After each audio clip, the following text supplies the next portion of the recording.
Good day, listener, and welcome. If stories of grit, steel, and the echoes of history stir something in you, you're in the right place. Today, we bring you Battle of Agincourt, an immersive tale of war, survival, and one English archer's journey through mud, blood, and glory. If you enjoy this story, please consider giving it a like, sharing it with a friend, and subscribing to the channel. It helps us bring more voices from the past back to life. Now, settle in and let the tale begin. England, 1415. The 100 Years' War grinds on. Kings rise, kingdoms fall, and the soil of France drinks deeply from the blood of both. In this year, Henry V, newly crowned, bold, and devout, makes his move. Claiming the ancient right to the French throne, he raises an army and sets his sights across the Channel. His plan: land at the Seine, take Harfleur, march north, draw the French into battle.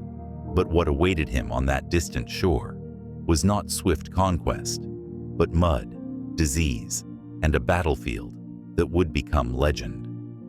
This is not Henry's tale.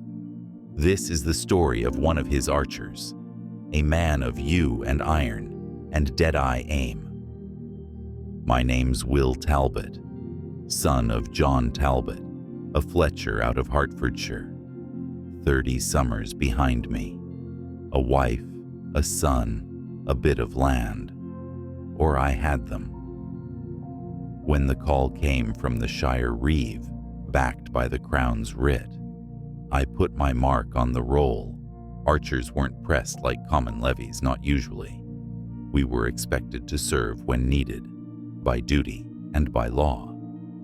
Besides, a good archer could earn his share of plunder and coin, and truth be told, I needed both. That, and I'd rather face a French knight than stare at another harvest that wouldn't feed my boy come winter. We archers were a breed apart, not noble, but not quite like the levied peasants either. Most of us were yeomen, free men, often with land or a trade, brought up from boyhood with the bow. By law, Englishmen were expected to train with it from a young age. The assize of arms saw to that. Our backs were trained to the draw, our fingers shaped by the string. We weren't knights, but we were as deadly, and the king knew it. When we were called, we came, not for honor, but for pay, for plunder, and for pride. I remember the morning I left like it was painted in gold. A thin mist hung low over the fields outside our village, wrapping the barley in silence. My boy, Thomas, was still half asleep, clutching the little wooden horse I'd carved for him last winter. Anne stood in the doorway, arms folded against the chill, eyes set firm, though I could see the wet at the corners. God be with you, Will, she said, voice low but steady. Come back to us. I kissed her forehead, ruffled the boy's hair. I had no words worth speaking, so I just nodded and turned toward the road. The village watched me go. At the edge of the village, I looked over my shoulder and raised a hand. A few hands lifted in return. That was how men left for war, not with speeches, but with gestures that said enough. We made our camp on the green outside the southern walls, where the mustering took place. The air was thick with pipe smoke, horse dung, and nerves. Clerks sat behind rough tables, scratching names onto rolls, their quills frayed and fingers ink-stained. We stood in lines by company, some men half-drunk, others quiet as monks. Name? The clerk asked, barely glancing up. Will Talbot, archer. Mark here. I did, just as a voice behind me muttered, Good luck with that bow, mate. Hope the frogs stand still for you. I turned to see a thin man with a crooked nose and sharp eyes. Hadn't noticed him on the road in, but there he was, grinning like the devil found something funny. Name's Matty Cobb, he said. Carpenter's son, drafted same as you. Suppose we'll be dying side by side, eh? Depends how quick you run, I muttered. He laughed. We weren't friends, but there was something to be said for a familiar voice in a sea of strangers. Once the companies were counted and sorted, we were assigned to ships. Each man got a cloth token with a banner's color, a captain's name, and the ship we were meant for. Dozens of ships waited at harbor, not some grand fleet, but a chaos of cogs and carracks, some barely afloat, their hulls thick with tar and prayers. By the time we reached Southampton proper, the world felt wider, louder. The city stank of salt and tar, of sweat and mutton fat. Ships bobbed in the harbor, great square riggers and low cogs, painted with saints and sigils. Narrow lanes twisted through the old Roman walls, packed with carts and hawkers and shouting boys. It was the king's muster point, and it felt like half of England had answered. The clatter of hooves and boots echoed through the crooked alleys as we marched through the city. Bakers leaned from windows, watching us pass. Children ran beside the wagons, daring each other to touch the wheels. Priests stood at corners, blessing us with quick Latin and sprinkles of water. I kept my eyes ahead, one step after another, the weight of what lay ahead growing with each footfall. Near the docks, the smell changed, less city, more sea. Salt, pitch, fish, and the faint stench of vomit from those already aboard. A wall of rigging and sails rose before us, black against the sky. "Get aboard, you rats," a sergeant bellowed. "France awaits." Ours was the Merry Fortune, not the biggest, not the cleanest, but she floated, and that was enough.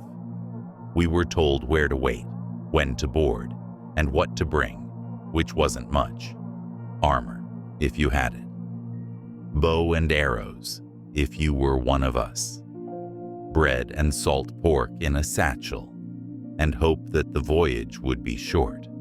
The Merry Fortune creaked and groaned as we boarded, her timbers moaning like an old drunk in the rain. I ducked under the boom and found a patch of deck not already claimed by gear or men.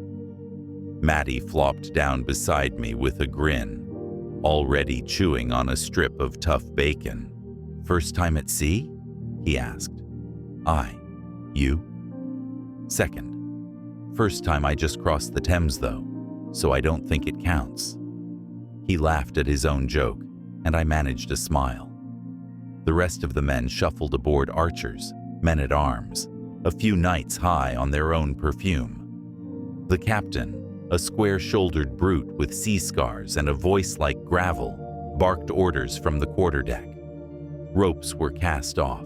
Sails creaked as they unfurled. The wind caught. Southampton slid away behind us. England faded into mist.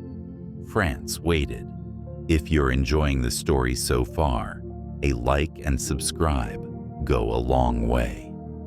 Let's carry on. We made landfall under gray skies. No horns, no cheers, just mud, wind, and the smell of old fish. Harfleur rose before us like a stone thorn, its walls thick and mean, built to keep out the sea and men like us. They marched us to the siege lines straight away. The roads were slick with muck and piss, every cart axle deep and straining, the cries of drivers lost beneath the wind. Rows of canvas tents shuddered in the breeze, their ropes taut with rain. their occupants pale and hollow-eyed from the last night's cold. Men sat hunched over fireless pits, chewing on hard tack or staring at their boots like they'd forgotten how they got there. Somewhere ahead, atop a low ridge, flew the king's standard, the three lions of England, snapping fierce in the wind. Henry himself was said to be among the forward companies, armored and cloaked, speaking prayers over his sword. He walked among his men, they said, not above them. A king who didn't hide behind walls. Matty squinted at the banner and muttered, "You think he ever digs trenches?" I shook my head. Number. But I hope he prays hard enough to make up for it. Because whatever was coming, we'd need more than arrows to survive it. "Some welcome," Matty muttered, eyeing the wall's towers. "You reckon they'll hand us wine and bread?" "More like arrows," I said. We were stationed just below the rise facing the eastern gate. It was the worst of the approaches, exposed and narrow, overlooked by the curtain wall. The French showed no love for surrender. They fired from the ramparts day and night, bolts, stones, fire pots. You couldn't so much as stretch your back without risking a shaft through your ribs, and arrows came soon enough. The first time a shaft hit close, I was on my knees, lashing a beam into place for a firing platform. It struck the dirt 2 paces to my right, burying deep. I saw the fletching twitch, still humming with its flight, and heard the sharp snap of another bolt overhead. We hit the ground like whipped dogs.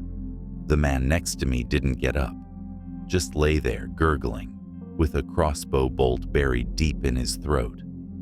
Every hour was a test. Every step toward the walls meant death could find you. Our reply came with fire and thunder. The king had brought bombards, great gaping-mouthed beasts that belched stone into Harfleur's ancient walls. We named them God's Breath, Widowmaker, St. Margaret's Fist. When they fired, the world shook, but stone alone couldn't crack stubborn hearts. We dug in literally. Archers weren't spared the spade. At Harfleur, every man pulled his weight, whether noble or common. Siegecraft in our time wasn't just catapults and ladders. It was the slow, grinding craft of earth and sweat. We dug saps trenches angled to approach the walls under cover and parallels to protect our lines from counterattack. The French rained death from above, but we crept closer, yard by yard. The ground turned against us, thick with roots and bone-white stone. We dug by day, by torchlight, by moonlight. Water seeped up from below, soaking boots, breeding rot. My fingers bled from the shovel more than the string. I wrapped them in linen and kept on. When we weren't digging, we loosed arrows toward the ramparts more to keep their heads down than anything else. Now and then, we'd hear a scream. More often, nothing. Time stretched like a long pull on the bow. Days bled into nights. The smell of men, wet wool, unwashed flesh, it clung to everything. Lice made homes of us. Bread turned to mold. We pissed brown. Then the sickness came. Not from a wound, but from within. Dysentery, mostly the bloody flux. Men would laugh in the morning and be dead by the fire's last ember. The surgeon bled them with knives, muttered prayers, and shook his head. Matty caught it, of course. He shivered through 3 nights, teeth clacking like dice in a cup. I thought we'd lose him. Thought I'd be food for the worms, he rasped when the fever broke. He smiled like a ghost. But God's not done with me yet. One night we tried a push, a full assault, scaling ladders, shouting, steel clashing in the torchlight. I loosed until my fingers went numb. Then I climbed and slipped, fell into a tangle of screaming men. Never even saw a Frenchman face to face. Only heard them. It cost us dearly. Too many didn't come back down those ladders. At the sound of the retreat horn, we dragged ourselves back to the trenches, hands shaking from the weight of what we'd just seen. And then, we waited for the next day's misery. A week later, a white banner rose from the walls. The gates creaked, and out they came, gaunt, hollow-eyed, rust-stained male, hanging from brittle limbs. Some fell to their knees, others carried the wounded. Behind them, women with children clutched to their sides. No victory cry, just silence.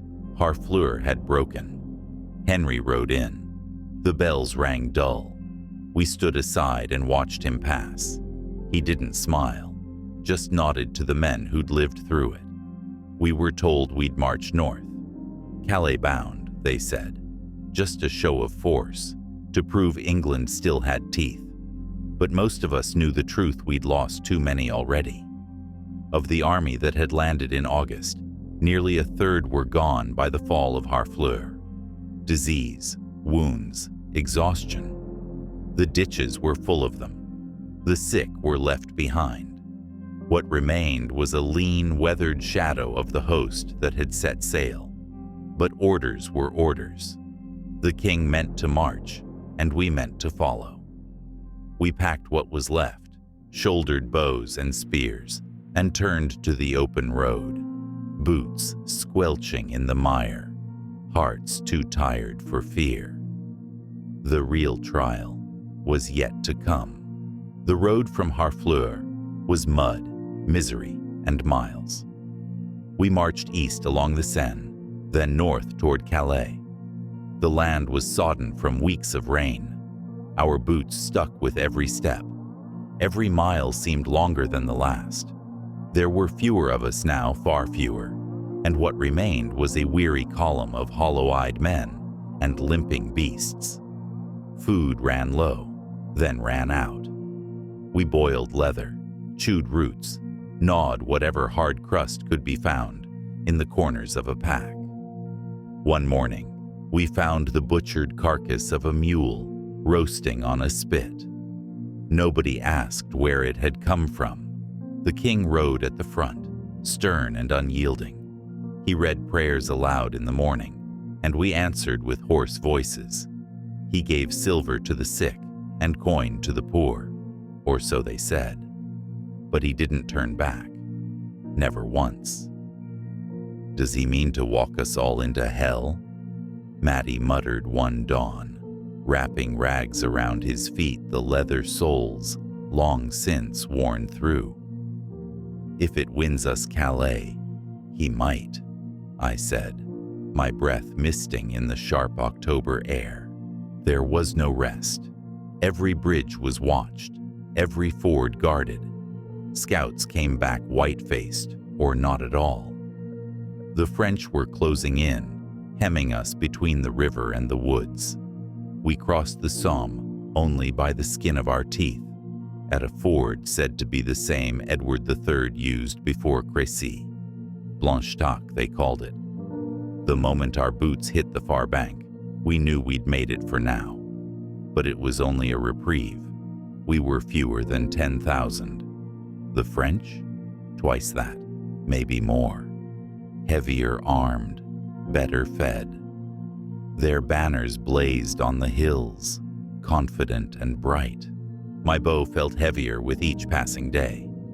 Still, we marched, step by step, mile by mile.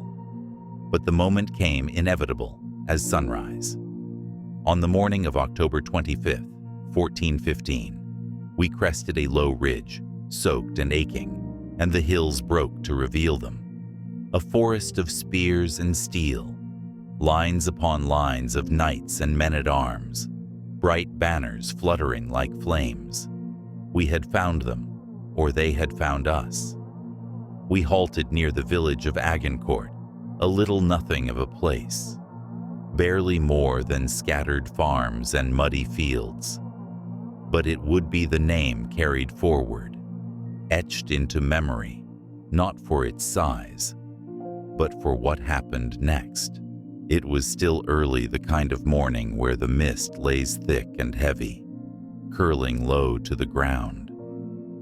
We arrived as dawn broke pale over the horizon, the light struggling to push through low clouds. The rain had stopped sometime in the night, but its mark was everywhere. The field where we stood was sodden, newly plowed, and churned to muck underfoot. Mud clung to our boots, pulled at our steps. It was farmland, not a battlefield, but it would serve. Still with us? If so, tap like and subscribe. More tales wait on the horizon. We'd marched into position just as the sun tried to rise. The fog clung to us like a second cloak. Across the field, the French stirred in the woods. We could hear them, armor clanking, horses snorting, shouted orders muffled by the trees. But we couldn't yet see their full line. Only shadows, flashes of movement, and the glint of steel in the gloom. We were told to halt and hold our ground. Some men slumped where they stood, too tired to care. Others crouched, checking strings, testing points. I knelt with Maddie, both of us watching the tree line, saying nothing. An hour passed, maybe more. Then the king came. Henry walked the lines not on horseback, not distant. He came as a man among us, cloak damp, helm under his arm, eyes sharp and unflinching. He spoke to captains, to knights, but also to the archers, to us. There were no speeches, just quiet words, a hand to a shoulder, a nod, a prayer. When he passed me, his eyes locked on mine, just for a heartbeat. But it was enough. I saw resolve there, cold, certain. This field, this day, this fight, he meant to win it. Some men wept. Some kissed the crosses around their necks. Some gripped the hafts of their bows so tightly, their knuckles went white. Then came the order to prepare. We moved fast, like men who knew what needed doing. Stakes were hammered in sharp, angled, placed to gut a charging horse. The ground was soft, which helped. We cut branches, set barricades, scraped shallow ditches. We formed a ragged wall of wood and iron and will. The field narrowed between two woods. It was a trap for the enemy if they took the bait. But they had numbers. We had the ground, the rain, and the longbow. 3,000 archers. No armor but leather jacks and old helms. But we had you in our hands, steel at our hips, bile in our bellies. Behind us, the men-at-arms held their line, fewer than before, but steady. Matty spat into the mud, flexed his shoulders, and gave me that same crooked grin he always wore before something foolish. "Well then," he said, "let's not die." I prepared my bow and arrows, and waited for the order. The French began to form just as the mist lifted. They came in slow, grand columns, all pageantry, and pride their knights in shining mail. Banners raised, trumpets sounding high over the clatter of hooves. From our lines, they looked like giants out of storybooks, bright and terrible. But we knew better. We knew what the mud would do. They had taken hours to form proud lines, drawn across a shrinking strip of earth, compressed between woods and weighted down by their own splendor. We watched them, silent, focused. The wind carried the smell of horses and oiled steel. Somewhere out there, a noble said a prayer for glory. Then came the signal. A great horn blew from the French line not once, but 3 times, each call rolling through the mist like a drumbeat of doom. The cavalry began to move. Their charge was not a rush, not yet. First came the sound hooves, striking wet soil, armor clanking like a forge at full fire. Banners whipped above steel-helmed heads. These were no half-starved raiders or conscripts. This was the finest cavalry in Christendom, the flower of French nobility. Dukes and counts, knights bred to war, riding destriers as thick-chested as war wagons.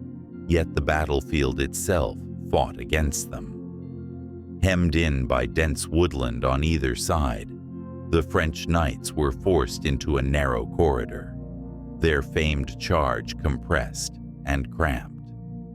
Unable to spread out or maneuver, their horses collided and stumbled, the churned mud pulling relentlessly at hooves and limbs. Momentum became their enemy as the mud deepened with each step, turning their disciplined advance into a chaotic, struggling march. Mud splashed high, hooves punched deeper into the mire.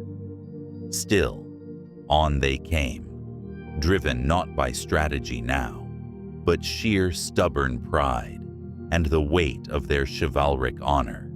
They aimed to ride us down, break us, trample the line of archers like reeds beneath iron hooves. Mattie muttered something beside me, a prayer or a curse. We waited, bowstrings drawn to our ears, muscles trembling. "Hold!" the captain shouted. "Let them come closer." The knights surged closer, hooves hammering the earth, but every step now cost them dearly. Their horses stumbled, powerful legs sinking deep into the thick mud, their charge slowing into a desperate, labored slog. Riders cursed and spurred, urging beasts already struggling for footing, but the field was against them. "Loose!" The command came, crisp and clear, and our bows released as one. Arrows flew in a perfect arc, dropping like deadly hail upon the cavalry. Horses shrieked and buckled as iron-tipped bodkins punched through mail and flesh alike. Knights toppled from their saddles, some crushed beneath their falling mounts, others thrown into the muck, heavy armor dragging them down. "Draw!" came the shout again, steady amidst the chaos. Another volley soared high, blotting out the pale sky, then fell upon the knights now helplessly trapped between momentum and mire.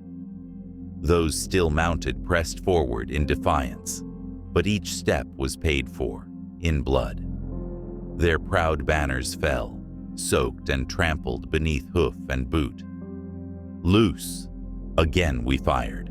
My fingers were numb, my arms burning, but I did not pause. Beside me, Mattie snarled with each release, his fear now replaced by fierce exhilaration. The greatest cavalry in Christendom was breaking before us, not by steel or valor alone, but by mud, rain, and relentless arrows. The cavalry's momentum collapsed entirely. Horses and riders lay tangled, bodies piled in broken heaps, a grim wall of steel and flesh. Those who could turned back, but retreat through the churned earth was as deadly as the charge itself. Yet even as the first wave broke, another followed. Men-at-arms and knights on foot now advanced, slower but determined, marching grimly into the killing ground. The terrain, churned to a thick mire by the cavalry's failed charge, gripped their feet, sucking boots deep into the earth. Their dense formations, once their strength, now became their curse, pressing them so tightly that those behind pushed blindly forward, trampling the fallen beneath their ironclad feet. Knights gasped for air, their heavy plate armor constricting breathing as exhaustion set in. Some stumbled and never rose again, trapped beneath the weight of their comrades, suffocating in the mud as panic rippled through their ranks. We drew again and awaited the next command. My breath came shallow, my heartbeat drumming against my ribs, exhaustion clawing at the edges of my resolve. Beside me, Maddie swayed slightly, eyes glazed with fatigue, yet hard with defiance. Around us, the archers stood tense, shoulders hunched and fingers raw, every man bracing himself against fear and the grim certainty of what was to come. Loose! Our arrows cut through the damp morning air, a deadly whisper followed by screams of agony. The French foot soldiers stumbled forward, their heavy armor sinking into the mud, turning their confident advance into a torturous slog. Another volley quickly followed, bodkins punching holes through plate and mail alike, men dropping silently or screaming into the earth. Yet still they came, determined, desperate. Closer now, the glint of steel vivid and bright, faces twisted with rage and fear, becoming clearer with every step. I drew again, each arrow easier to aim, each shot deadlier, striking home with grim precision as the distance closed. We saw the terror and pain etched deeply into French faces. Armor was penetrated, and men fell screaming into the mud. Yet still, those behind pressed relentlessly forward, driven by honor and pride. "Draw swords," came the cry. Our bows dropped, and blades were pulled free from scabbards. With a roar, the French crashed into our line, steel ringing on steel, men slipping in gore and mud. An exhausted knight lunged at me, his mace swinging wildly but sluggishly, betraying the fatigue beneath his armor. I dodged, feet sliding beneath me, stabbing upward with my blade. It found flesh easily, and the knight toppled forward, pulling me down into the mud with his weight. The ground was chaos, men grappling, stabbing, and choking each other in a brutal, desperate struggle. I fought to my feet, Maddie at my side, breath ragged. The French faltered, their lines wavering, then finally broke, fleeing back through the mud in disarray. Those who stumbled or fell were swiftly surrounded, captured by archers and men-at-arms alike, yielding their weapons in weary surrender. In mere moments, the proud knights of France had become prisoners by the hundreds, their valor lost to the grime and blood of Agincourt. We had held the line. The field was ours. Agincourt meant little before. After today, it would be carved into memory, not for glory, but for what we endured to claim it. We limped to Calais, but not before the final stain of battle was set. The French captives, hundreds of them, knelt in the mud, hands bound or raised in surrender. And then the king gave the order. Not a word of triumph, only the cold command. Kill them. Some hesitated, many did not. The fear was that the enemy would rally, that these prisoners, so many of them, might rise and turn the tide. So steel was drawn, and mercy was nowhere to be found. I stood still, bow limp in my hand, watching as men I'd helped capture were struck down. Some cried for quarter, some spat curses, others just closed their eyes. Matty turned his face away. I could not. It was the cruelest part. Not the mud, not the dying, but the killing after the dying was done. We marched to Calais in silence. The sky hung heavy and gray, the road lined with the broken and the lost. There were fewer of us now, but enough. Enough to say we had survived, enough to carry word of what had happened. We sailed for home. The wind was kinder this time, the sea less cruel. When I stepped back onto English soil, it felt smaller somehow, but steadier. I walked the same road I'd left months before, The village came into view, chimney smoke rising. My son played by the gate. Anne stood in the doorway, hand to her mouth. I raised a hand. This time, she ran to meet me. My son reached me a step behind her, arms outstretched, his little wooden horse still tucked into the crook of one arm. I dropped to one knee as he barreled into me, his laugh cutting through the heaviness I hadn't realized I still carried. I held them both. My world returned, smaller but whole. And I was home. If this journey moved you, if the mud, the arrows, and the quiet courage of men like Will Talbot found their mark, give this story a like and consider subscribing for more voices from history, both sung and unsung.